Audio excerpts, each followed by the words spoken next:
ótima noite a todos vocês. Está começando mais uma edição hoje do Show Mais. Comigo, Gabi Tricânico.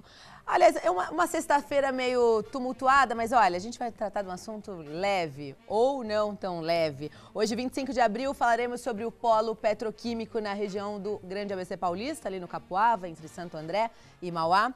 E para conversar conosco, eu recebo aqui em nossos estúdios da TV Mais, Fernando Figueiredo, ele que é presidente da ABIQUIM, a Associação Brasileira da Indústria Química. Seja muito bem-vindo. Muito obrigado, Gabi. É um prazer estar aqui com você, trocar um pouco de ideias sobre esse tema. E lembrar que hoje é o Dia da Indústria, né? O Dia Nacional da Indústria, então é um dia muito especial para todos nós que nos dedicamos a essa atividade. Muito bem. Bom, hoje então, Dia Nacional da Indústria. Eu já começo perguntando, todo mundo assiste a gente e fala assim, Gabi, o que é a Associação Brasileira da Indústria Química? Qual que é o papel de vocês, então, na indústria?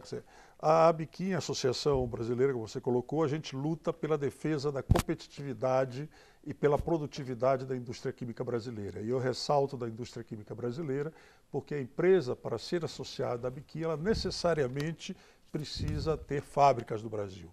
Quem compra produto e revende produto não pode ser associado à ABIQUIM. Ou seja, ela tem que fabricar o produto. Tem que fabricar tem que ter uma produto patente, é isso? Não precisa ter patente, precisa ter fábrica no Brasil. Fábrica no Brasil. Em relação aqui ao polo petroquímico da região do Grande ABC Paulista, ali no Capuava, em Santo André, são quantas indústrias que existem ali, que são associadas da ABIQUIM? São associadas à ABIQUIM, 8 indústrias são associadas à ABIQUIM. Nem todas as indústrias são. A Petrobras, por exemplo, não é associada à ABIQUIM. Por quê? Não, porque ela decidiu sair há algum tempo atrás, quando começou a discussão sobre o preço da nafta para a petroquímica. A Petrobras achou que a gente estava batendo muito duro nela, mas não é uma questão de bater muito duro. Se aumenta o preço da nafta, que é a base de toda a petroquímica, aumenta todos os produtos químicos. E você está muito elegante assim de amarelo, porque isso é química, né? O detalhe desse pigmento amarelo que é química, só isso. Tudo é química, parede, tudo é química.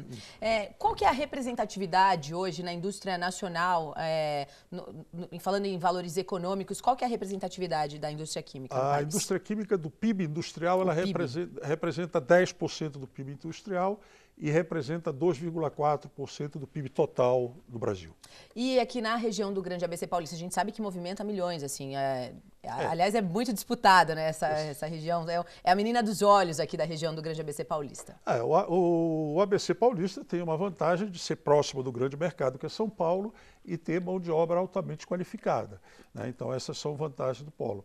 O polo petroquímico de Mauá, é o maior polo em produção química do Brasil. É o maior? É o maior, exatamente. É o mais antigo, mas é o maior. Com isso, presidente, eu conversei com diversas pessoas, inclusive uma delas são algumas pessoas que estão estudando algumas coisas em relação ao polo petroquímico. Antes de eu entrar nesse assunto, eu gostaria de saber qual o tipo de papel que a Associação Brasileira da Indústria Química ela tem em relação às políticas de meio ambiente dessas empresas. A indústria química mundial, e não é Brasil, a indústria química mundial tem um programa chamado Atuação Responsável. Para você ser associado, se você além de ser indústria, você precisa também adotar o programa de atuação responsável. O programa de atuação responsável é um programa de melhoria contínua em condições de ambiente, meio ambiente, segurança e saúde do trabalho.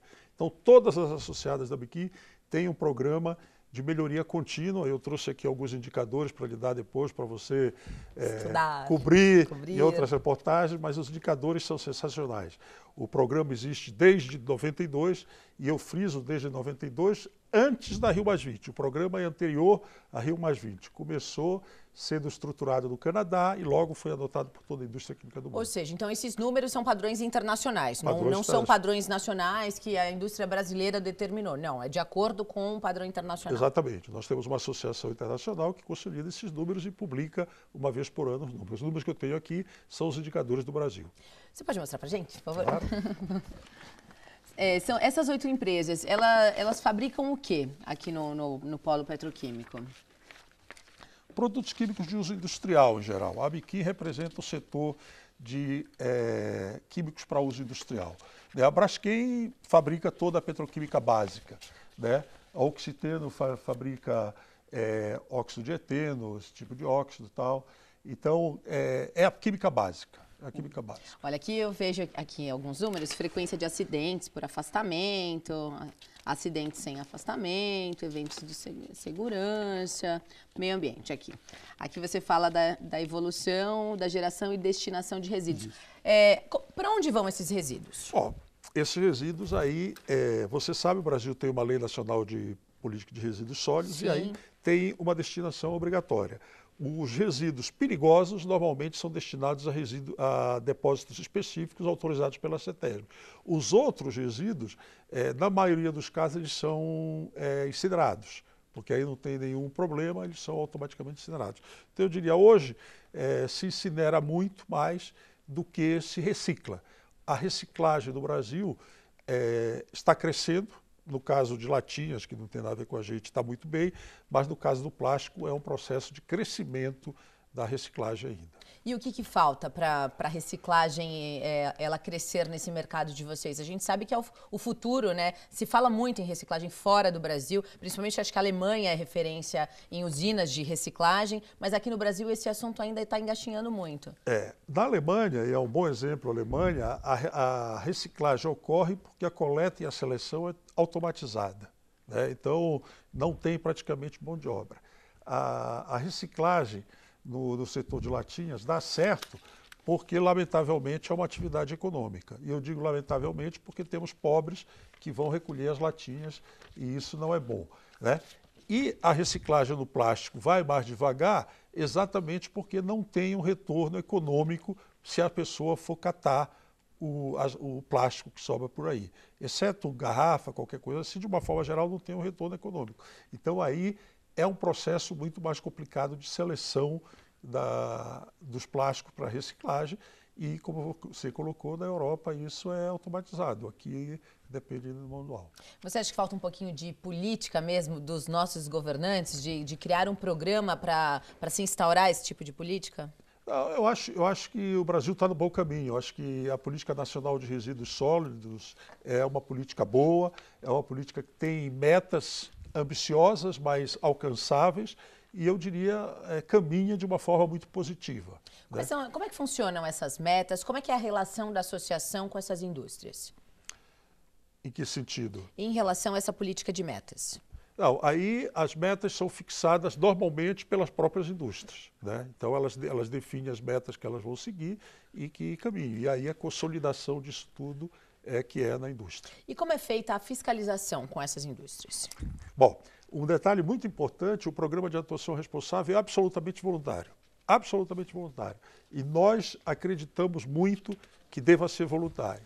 Para você ter uma ideia, nós discutimos muito o programa de atuação responsável com a indústria química chinesa. E o governo chinês queria tornar obrigatório o programa de atuação responsável. E a Associação Química Internacional recusou, porque nós não queríamos que o governo interferisse, porque para nós tem que ser responsabilidade do empresário. Então não tem fiscalização, a atuação responsável é voluntário e as empresas informam e nós fazemos o levantamento uma vez por ano. E como é que funciona o diálogo de vocês com a própria CETESB? Porque ela que é o órgão, né, que autoriza essas empresas a funcionarem, deve haver uma fiscalização. Como é que funciona essa relação? Olha, eu diria normal, uma relação de dia a dia, quem tem problema conversa, quem precisa licenciar, licencia. A CETESB eu acho que é uma das grandes empresas públicas brasileiras, é uma referência na América Latina em termos de controle ambiental. Né? E não é só na indústria química, em diversas indústrias. Eu acho que foi uma coisa que foi criada lá atrás. Quando foi criada, é bom de lembrar que teve muita resistência da indústria. Você é jovem, não lembra disso, mas teve muita resistência da indústria. Mas a evolução do CETESB ao longo do tempo mostrou que, além da utilidade, é uma entidade composta por profissionais muito competentes. Então, eu diria, o resultado do trabalho da CETESB é um resultado extremamente positivo que a gente vê o reconhecimento na América Latina toda. Muito bem, Fernando Figueiredo aqui hoje conosco no nosso Show Mais. A gente vai para o intervalo e volta daqui a pouquinho.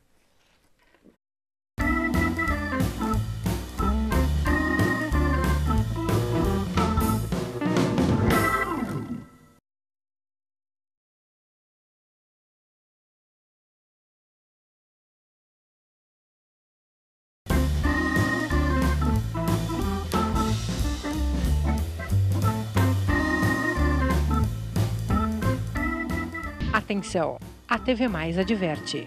O programa Show Mais causa dependência cultural.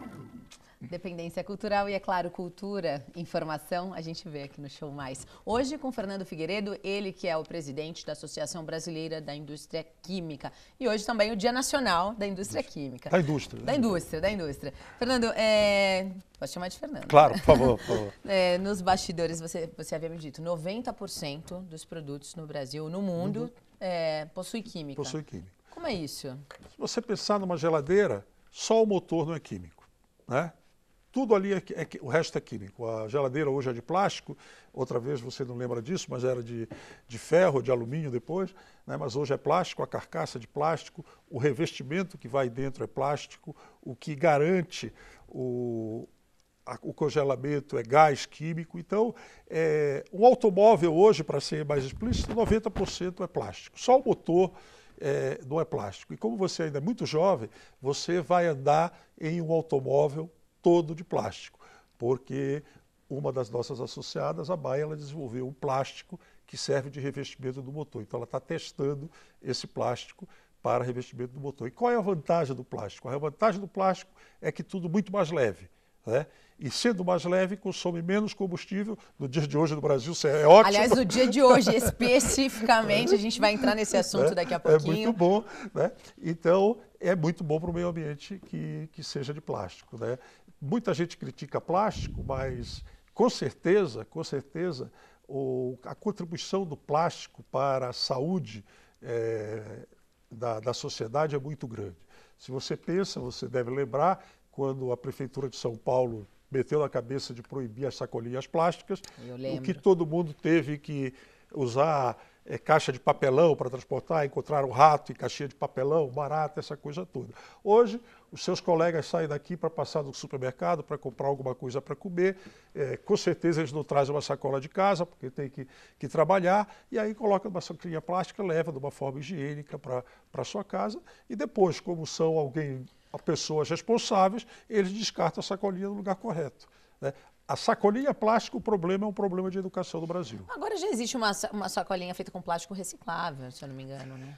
O caminho é um pouco esse. Existem dois tipos. Existe feito plástico de cana-de-açúcar, mas ainda é relativamente pequeno, e existe uma outra coisa que se chama óxido biodegradável, né? Mas esse óxido biodegradável tem outro detalhe, leva química, o óxido é de química, então não é uma diferença substancial. O importante na sacolinha plástica é você que usa a sacolinha plástica, você descartar corretamente e não jogar no meio da rua. O importante seria uma política de reciclagem, né? Cada um organizar o seu lixo da maneira correta e aí no final das contas quem ganha é o meio ambiente. Exatamente. Há cerca de 2 semanas atrás, eu recebi aqui em nossos estúdios 2 pessoas que fazem um estudo sobre a tiroidite de Hashimoto. O senhor já deve ter ouvido falar nesse tipo de doença, que ela é decorrente, segundo eles, de um estudo, né, que eles já fazem há cerca de 14 anos, a doutora Maria Ângela há 28 anos, da emissão de gases no polo petroquímico. Eu separei 2 trechos da entrevista deles, vocês podem colocar, por favor? Onde a tireoide ela é agredida por esses fatores que nós estamos estudando, esses fatores ambientais, e ela reage a esses fatores de uma maneira errada. Ao invés dela se defender, ela começa a produzir os anticorpos, que são elementos contra ela mesma. Por isso que se chama doença autoimune. Ela própria é quem faz a destruição dela mesma. E isso é grave porque as pessoas com tireoidite, elas podem ter alterações de forma da tireoide. E a tireoide começa a crescer. Ela cresce, que se chama bócio, para que ela se defende daquele anticorpo, que nós chamamos do antitiroperoxidase, que é o patognomônico, isto é o diagnóstico. Eles estudaram, né, esse diagnóstico, dizendo que a emissão de gases dessas empresas, elas está gerando, né, essa tiroidite de Hashimoto nas pessoas que convivem no entorno do polo petroquímico. Já o promotor, o Dr. Luiz Saicali, vocês podem colocar um trechinho também, por favor? O polo petroquímico, ele se localiza praticamente na divisa dos municípios. Um pedaço menor dele fica em Santo André e um pedaço maior fica em Mauá.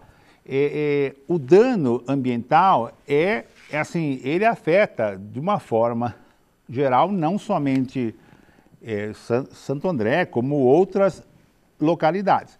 Eu, na condição de promotor de justiça do meio ambiente de Santo André, eu iniciei essa investigação preocupado com o dano efetivamente causado em Santo André. Efetivamente causado em Santo André. Por que eu coloquei esses dois trechos? Você, como representante, né, da Associação Brasileira das Indústrias Químicas, como que essas indústrias do polo petroquímico enxergam, então, essa real situação? Existe uma política com os próprios funcionários das empresas? Como é que é tratada essa relação? Eu fico muito preocupado, e não posso deixar de dizer isso, desculpa se sou um pouco, talvez, deselegante, que eu fico muito preocupado com pessoas com autoridade fazendo declarações tão levianas e assustando a população, né? Isso é leviandade, né?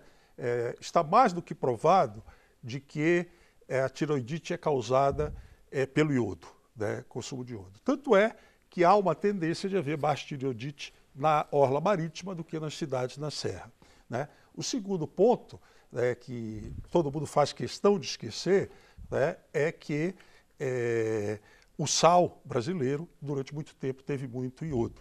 E você pode perguntar, por que colocaram o iodo no sal? Colocaram o iodo no sal para combater o bócio, que naquela época era endêmica.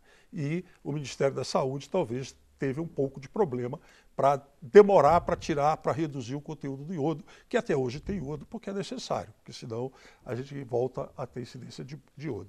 E acima de tudo, né, porque mesmo alguns artigos que foram publicados por alguns que fazem essas afirmações levianas, né, mostram que a aglomeração de carro, o meio ambiente poluído por carro, pelo número de carros, pode causar tireoidite. Não há nenhuma correlação, existem diversos estudos já por médicos da Universidade de São Paulo demonstrando que em algumas regiões do ABC, e São Bernardo, para ser mais exato, tem mais casos de tireoidite do que Santo André. Não tem absolutamente nenhuma relação. As empresas, como ele disse, eles têm o programa de atuação responsável, se preocupam muito com isso, mas nós não temos identificado absolutamente casos de mal de Hashimoto daquela região. Esclarecido, então. Bom, mudando um pouquinho de assunto, agora eu gostaria de saber qual que é o posicionamento da indústria química, né, da associação, em relação a esse protesto, né, que está acontecendo devido aí à alta, né, do preço do combustível. Veja, eu tenho uma visão de que o protesto é absolutamente legítimo, né? Se você pensar no seu carro, no meu carro, a gente abastece, o preço da gasolina está alto, nós reclamamos do governo naquela hora, xingamos um, xingamos o outro, mas saímos dali e esquecemos o assunto. Porém, para o caminhoneiro, é direto no bolso dele. Estão tirando o dinheiro que ele usa para alimentar a família dele. Então ele tem todo o direito de protestar nesse contexto, né? E ele não abastece o carro, como nós, uma vez por semana. Você, para vir para Santo André, deve abastecer talvez 2 vezes por semana. Mas o caminhoneiro vem de Jabuticabal a Santos, abastece. Quando chega em Santos para voltar, abastece outra vez. Então, estão tirando dele. A meu ver, o grande problema não é o protesto. O grande problema é o que deu causa a isso. E, a meu ver, eu não tenho nenhum problema de falar isso publicamente, a culpa está na Petrobras. Porque a Petrobras não construiu as refinarias que deveria ter construídas, que foram planejadas para serem construídas, ela não construiu. Nós importamos 6 bilhões de combustíveis, e aí quando o dólar dispara, não tem outro caminho, tem que aumentar. Se você compra um produto em dólar, você tem que vender no relativo ao dólar, ou correspondente ao dólar também. Então, o problema, a meu ver, é a base, a falta da construção de refinaria e a alta dependência de combustível importado. Afeta alguma coisa? Afeta vocês, essa paralisação? Não, afeta todo mundo, afeta todo mundo. Eu acho que, um pouco antes de entrar aqui, eu recebia informações de que os polos petroquímicos, você sabe, nós temos 3, Camaçari, Mauá e Triunfo, estavam já começando a pensar em paralisar as atividades nos próximos 3 dias, se a paralisação continuar, né? A única coisa que eu queria dizer, viu, Gabriela, é que a gente tem uma esperança no fim do túnel. Todo mundo gosta de criticar muito o Congresso, mas eu tenho convivido muito no Congresso e eu posso dizer que eu respeito muito os nossos parlamentares, porque eles realmente estão interessados em temas de interesse nacional. Às vezes sai bobagem lá, mas a maioria se preocupa com aquilo. E uma das decisões mais recentes foi exatamente nisso. Foi aprovada uma emenda de parlamentares ligados à Frente Parlamentar da Química. Eu posso aproveitar para dizer que foi o deputado Alex Manente, aqui do ABC, que você deve conhecer. Ele apresentou uma emenda onde obriga a PPSA a realizar leilão para a construção de refinarias e polos petroquímicos, né? E é isso que a gente precisa fazer. A gente precisa garantir matéria-prima competitiva internacionalmente para a gente poder construir essas refinarias. Muito bem, olha, tá chegando ao finalzinho aqui do nosso programa, faltam só 3 minutinhos para a gente encerrar. Então eu gostaria que o senhor desse uma breve explanada sobre a Associação Brasileira da Indústria Química e o que vocês esperam, né, daqui para frente. Veja, eu prefiro dizer que a indústria química foi a indústria que mais contribuiu para o desenvolvimento sustentável nos últimos 100 anos. Se você pensar, para dar um exemplo rápido, o cloro. Você bebe água hoje por causa do cloro, né? E o cloro é um produto perigosíssimo. Se cair um barril aqui, corremos, não morremos. Mas é essencial para a vida humana, é considerado uma das maiores invenções da humanidade. E, nos próximos 100 anos, a indústria química vai ser a indústria que mais vai contribuir para o desenvolvimento sustentável. O seu carro todo de plástico vai ser um carro elétrico. E a bateria que move o carro elétrico, absolutamente essencial para o meio ambiente, é uma bateria de lítio, desenvolvimento da indústria química, né? Bom, o que nós, como indústria química, esperamos do futuro?